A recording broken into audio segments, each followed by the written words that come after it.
കൊയിലാണ്ടിയിലെ ഇടതുപക്ഷ MLA ആയ കാനത്തിൽ ജമീല തുറന്നു പറഞ്ഞൊരു കാര്യമുണ്ട്. മലബാർ മേഖലയിലെ ഒരു സ്കൂളിലെ മലയാളം ചരിത്ര അധ്യാപകർ അവരോട് പറഞ്ഞ കാര്യമാണ് അവർ പരസ്യമായിട്ട് പറഞ്ഞത്. അവരുടെ വാക്കുകൾ തന്നെ ഞാൻ നിങ്ങളുടെ മുമ്പാകെ കേൾപ്പിക്കുകയാണ്. അല്ലാതെ എനിക്ക് വേണമെങ്കിൽ അത് പറഞ്ഞു പോകാം. പക്ഷെ അങ്ങനെ പറഞ്ഞു പോയാൽ, വീഡിയോ കാണിക്കാതെ വെറുതെ ഞാനത് പറഞ്ഞു പോയാൽ പിന്നെ പറയും ഇതൊക്കെ ഞാൻ പടച്ചുണ്ടാക്കി പറയുന്നതാണെന്ന് ജിഹാദികൾ വന്ന് ഈ വീഡിയോയ്ക്ക് കീഴിൽ കമൻ്റ് ഇടാൻ സാധ്യതയുണ്ട്. കാരണം അത്തരം കമൻറ്റുകൾ പലതും ഞാൻ പല ഫേസ്ബുക്ക് പോസ്റ്റുകളിലും കണ്ടു. ടെക്സ്റ്റ് മെസ്സേജായിട്ട് മാത്രം ഈ വിഷയം വന്നിരിക്കുന്ന അതിൻ്റെ കീഴെ ഇത് ചാകിയെന്ന് കിട്ടിയതായിരിക്കുമല്ലേ എന്നൊക്കെ പറഞ്ഞുകൊണ്ടുള്ള കമൻസുകൾ. അപ്പോൾ അങ്ങനെയുള്ള കമൻസ് ഇവിടെ വരണ്ട എന്ന് വെച്ചിട്ടാണ് ഞാൻ വീഡിയോ തന്നെ കാണിക്കുന്നത്. അവർ പറഞ്ഞത് നിങ്ങൾ കേട്ടോളൂ. സ്വന്തം മദ്രസയിൽ പഠിക്കുമ്പോൾ ആ മദ്രസയുടെ പഠനത്തിൽ അവിടെയും വർഗീയത കുത്തിവെക്കുകയാണ്.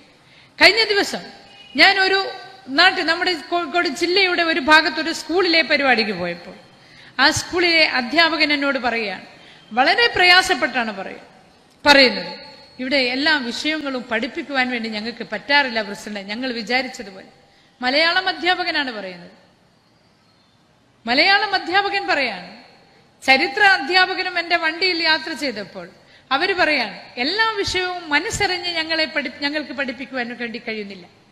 കുട്ടികൾ ചില ക്ലാസ്സുകളിൽ കുട്ടികൾ പറയുന്നത് സീതയുടെയും രാമന്റെയും രാവണന്റെയും അതേപോലെ ചരിത്രത്തിലുള്ള കഥകൾ പറയുമ്പോൾ ശ്രീകൃഷ്ണന്റെയും ഈ കാര്യങ്ങളെല്ലാം തന്നെ പറയുമ്പോൾ ഇത് പറയണ്ട മാഷേ, ഇത് ഞങ്ങളോട് പറയണ്ട, ഇത് വീട്ടിൽ നിന്ന് ഞങ്ങൾക്ക് പഠിക്കാൻ പറ്റില്ല, ഞങ്ങളെ വീട്ടിൽ നിന്ന് എന്റെ ഉപ്പ അടിച്ചു കൊല്ലു എന്നാ പറയുന്നത്. ഞങ്ങൾ എന്താ പ്രശ്നം ചെയ്യാം? ഞാൻ ചോദിച്ചു, നിങ്ങൾ എന്ത് അധ്യാപകരാണ്? ഇത് ഇല്ലാതാക്കുകയല്ലേ നമ്മുടെ കടമ? ഇത് ഇല്ലാതാക്കുകയാണ് നമ്മുടെ കടമ. അന്ധവിശ്വാസങ്ങൾ, ചരിത്രം അത് കുട്ടികൾ പഠിക്കേണ്ടതാണ്. എല്ലാ ഗ്രന്ഥങ്ങളെ പറ്റി പഠിക്കേണ്ടതാണ്. ഇതെല്ലാം തന്നെ പഠിക്കാതെ നിങ്ങൾ എന്താ പഠിപ്പിക്കാൻ പോവുക ഇവിടെ? പിന്നെ എന്തിനാണ് നിങ്ങൾ അവിടെ? എന്താണ് നിങ്ങൾക്ക് പഠിപ്പിക്കാൻ കഴിയാം? അതൊന്നും നിങ്ങൾ ഇങ്ങനെ പറയുന്നത് പോലെ ഇവിടെ പറയാൻ പറ്റൂല പ്രസിഡന്റ്. ഇവിടെ നിങ്ങൾ ഇതൊന്ന് ഉറക്കെ പറഞ്ഞാൽ നിങ്ങൾക്ക് കിട്ടുന്നത് വേറെയായിരിക്കും. അതാണ് സംഭവം.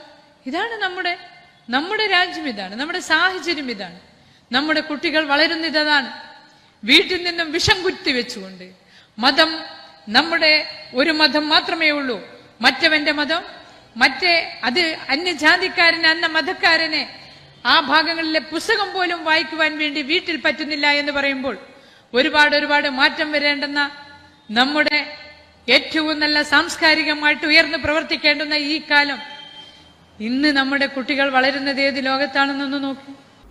മലബാറിലെ അവസ്ഥയാണ് ഈ കേട്ടത്. ഇങ്ങനെയാണ് പോകുന്നതെങ്കിൽ അധികം വൈകാതെ കേരളം മുഴുവനും ഇതേ അവസ്ഥയിലാകും.